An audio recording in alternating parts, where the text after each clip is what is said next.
Praise the Lord. தேவனுக்கு மகிமை உண்டாவதாக.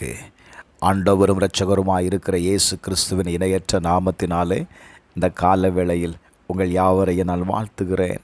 இந்த நாளுக்கான தேவனுடைய வார்த்தை எரேமியா 32வது அதிகாரம் 27வது வசனம். இதோ நான் மாம்சமான யாவருக்கும் தேவனாகிய கர்த்தர், என்னாலே செய்யக்கூடாத அதிசயமான காரியம் ஒன்று உண்டோ?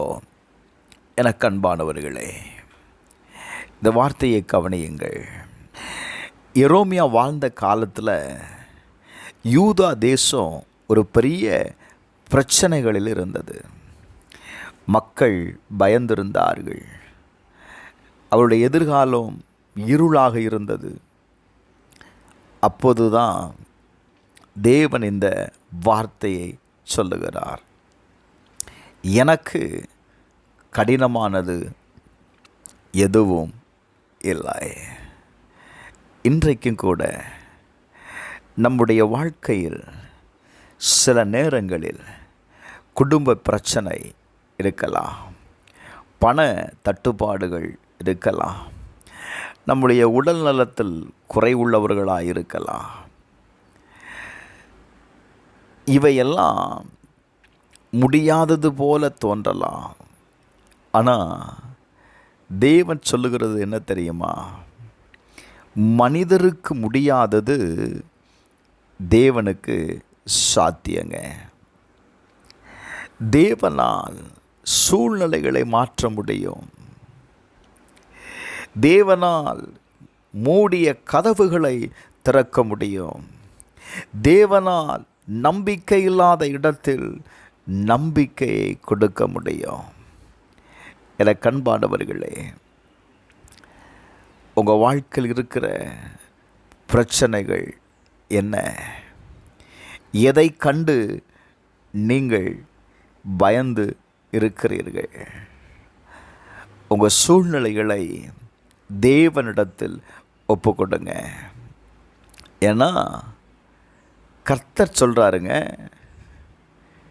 என்னால் செய்யக்கூடாத அதிசயமான காரியம் ஒன்றும் இல்லை. Praise the Lord. அநேக நேரத்தில் நாம் அந்த சூழ்நிலைகளை கையாளுகிறதுனால அது நமக்கு கடினமாய் தெரிகிறது. நம்மால் முடியாதது போல தோன்றுகிறது. எரேமியா 32:17 வாசிக்கும்போது, கர்த்தராகிய ஆண்டவரே, இதோ தேவரீர் உம்முடைய பலத்தினாலும் நீட்டப்பட்ட உம்முடைய புயத்தினாலும் வானத்தையும் பூமியும் உண்டாக்கினீர். உம்மாலே செய்யக்கூடாத அதிசயமான காரியம் ஒன்றும் இல்லை. வானத்தையும் பூமியையும் உண்டாக்கினவரால் செய்யக்கூடாத அதிசயமான காரியம் ஒன்றும் இல்லைங்க. வானத்தையும் பூமியும் உண்டாக்கினவர் இந்த காரியத்தை உங்களுக்கு செய்யாமல் இருப்பாரா? விசுவாசிங்க. உங்களால் முடியாமல் போனதுனால இனி இது நடக்காது அப்படிங்கிற முடிவுக்கு வராதைங்க. கர்த்தர்ட்ட ஒப்பு கொடுங்க. கட்டாயம் இந்த கால வேளையில் நான் சொல்லுவேன், சாத்தியமில்லாத காரியங்களை அவர் சாத்தியப்படுத்துகிறவர். நாம் ஆராதிக்கிற தேவன் சாதாரணமானவர் அல்ல. அவர் வானத்தையும் பூமியையும் உண்டாக்கினவர்.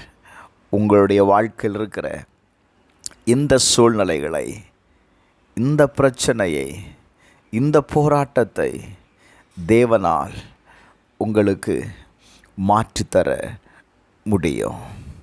ஜெபிப்போமா? எங்கள் பரலோக பிதாவே, இயேசுவின் நாமத்தில் ஜெபிக்கிறப்பா, இந்த காலவேளையில் எங்களுடைய வாழ்க்கையில் இருக்கிற இந்த கடினமான சூழ்நிலைகள் மாறட்டும். உம்மை மட்டும் நம்புகிறோம்ப்பா. உம்மால் செய்யக்கூடாத அதிசயமான காரியம் ஒன்றும் இல்லை என்பதை நான் விசுவாசிக்கிறேன். கர்த்தர் அற்புதத்தை செய்யும். இயேசுவின் நாமத்தில் ஜெபிக்கிறேன் பிதாவே, ஆமென்.